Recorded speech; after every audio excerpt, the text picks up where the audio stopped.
Hey guys, Evan here with Engine Builder Magazine. We're at the 2022 PRI show, and we're about to tell you about this awesome 6.8 liter Cummins engine, and it's our Diesel of the Week.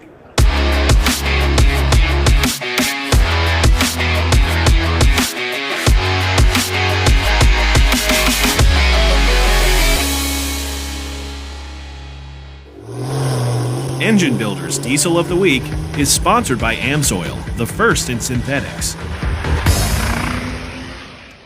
So guys, we're joined here by John Benschoof of Fleece Performance and Freedom Racing Engines, and of course Ryan Milliken of Hardway Performance. And Ryan, I want to start with you.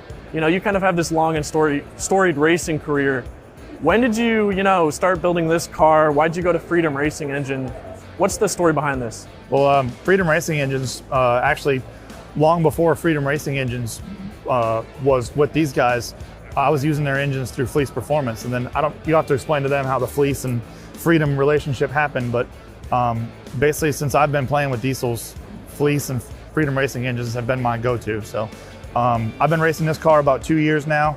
Before that, I had a green 66 Chevy 2 that a lot of people knew. We sold that car and moved on to this one. And it's been treating us very, very well. As far as, like top speed, best times, what are some of your PRs with this vehicle right here? So this last weekend at Bradenton Motorsports Park at the Snowbirds race, we set the X275 all-time mile-per-hour record at 183 miles an hour. Wow. We did a personal best ET of 416 to the eighth. We only went, 110 60 foot and 282 to the middle, which if we can improve those two numbers, we can go even faster to the eighth. They did just hit us with a 175-pound weight penalty because of that 183 pass. Right. And I probably shouldn't have done that, but it worked out. Here we are. So car still runs, it's ready to race. We're going testing December 21st. So, John, why don't you walk through the build and, tell us what's so great and how it's, performing. We actually did a couple different builds as this car has evolved to get to where we're at right now. So there's a lot of advantages, or we tried to take advantage of a lot of the different rule breaks. We tried reading through the rules and doing some trickery, and it just didn't work out. Right. So we ended up back to the big motor, billet block and head, because it's what'll survive. And ultimately, over the years, it's funny to talk about the history of Ryan and Freedom and Fleece, because Ryan Milliken has more or less been Parts torture test. It's a good way to put it. Yeah. He's done a good job of pushing us and helping us develop. If they put it in my hands for 6 months and it's not broken, then it's for sale to the public. Right. Okay. There's been numerous phone calls where I'm like, "What are you doing?" He's like, "Oh, trying to kill it." And I'm like, "Don't tell me that." What are you doing next round? Trying to kill it. What are some of those, obstacles that you've found testing it like that? Like, what have you had to change over the course of a lot of it comes down to the structure. So, we have to account for a lot of different things with what Ryan's doing, and the first thing is weight. Weight is speed. So ultimately ending back up into the billet block that we have, which this is an LSM 6.7 Cummins base block. 4250 bore. We have a custom piston that we get through Diamond. Our own, I would say, proprietary ring stack that we've developed and that we like. And that's going to be a huge part of the reason why I can beat on it and it still is alive today to race. Right, yeah. Good reliability there. Yeah.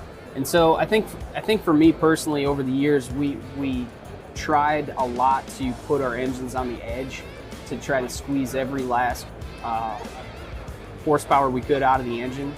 And what we really learned was that with turbo technology, tuning, injectors, like the fuel and the air side of things really changed the game. Yep. So that paradigm shift went to building the strongest, lightest engine that we could that would hold up to what Ryan's doing. And a lot of that comes down to the piston and the ring and the hone. Believe it or not, this actually has a factory 6.7 Cummins crankshaft in it. Yep. Stock. A lot of people don't believe me, but it's a stock. What kind of RPMs were you turning? This last weekend I was going through the traps at 6,300. 6,300 RPMs, stock crank. And how much horsepower did you say it was making?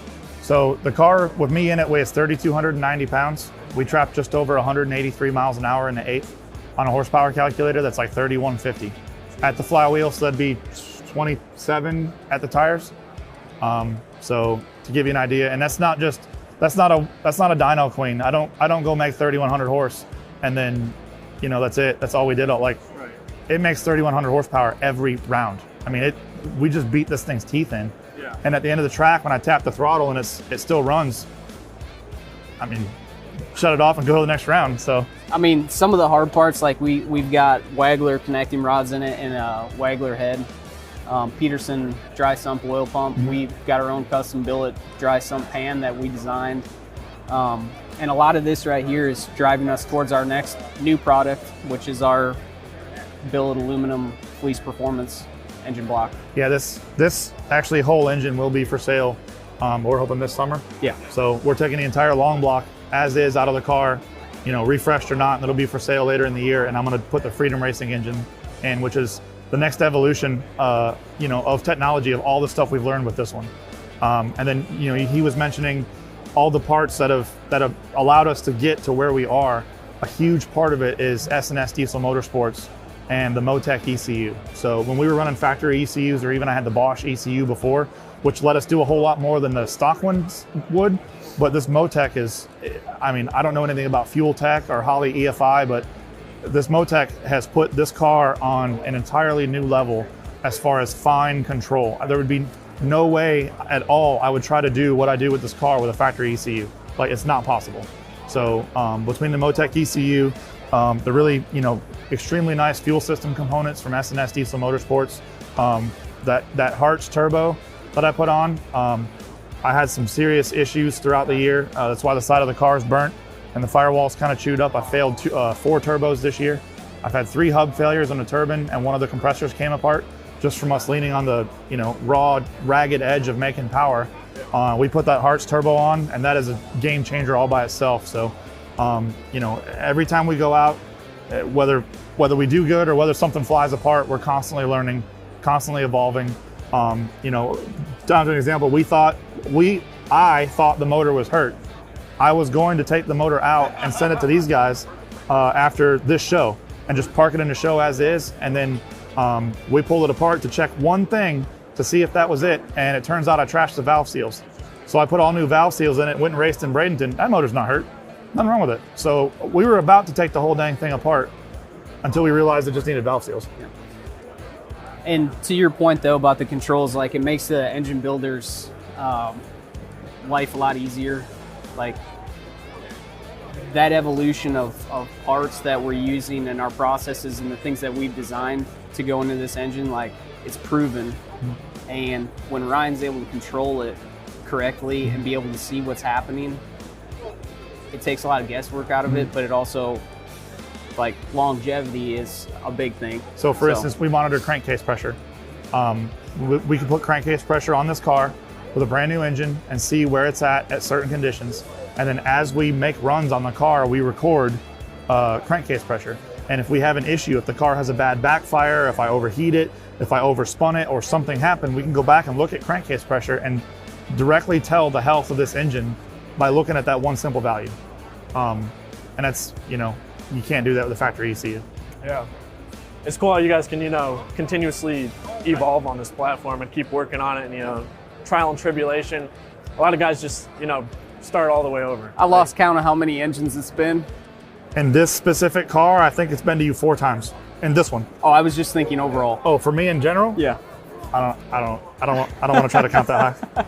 But this is again, this is my 4th heads-up race car since I've been drag racing, and every single engine has been through Fleece Performance and Freedom Racing engines. There's a lot of good stuff. We just kicked off our crate engine program, and a lot of the technology that's gone into this and Ryan's builds over the years, we've incorporated into our stock engines.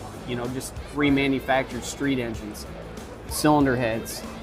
There was a day where I was trying to make valve seats stay in your cylinder head, and now that product's in every cylinder head we sell. So and that same kind of evolution of product happens. I'm a calibration engineer or a tuner by trade. Yeah. And everything that I learned how to do on this car, if I can figure out how to pick up 50 more horsepower without adding fuel quantity, that's efficiency. So I can take that same information from 3,000 horsepower and apply it to a 300 horsepower truck, and that's still gain. So every time we can pick up efficiency, make something last longer, it just moves us further in the right direction. Yeah. Perfect, guys. Well, you got an awesome engine here. It was great talking to you both. Yeah, Ryan, Thank you. appreciate it. John, thanks. Guys, make sure to check out Fleece Performance, Freedom Racing Engines, and of course Hardway Performance, and follow Engine Builder Mag for more great engine and diesel content. Thanks for watching, guys.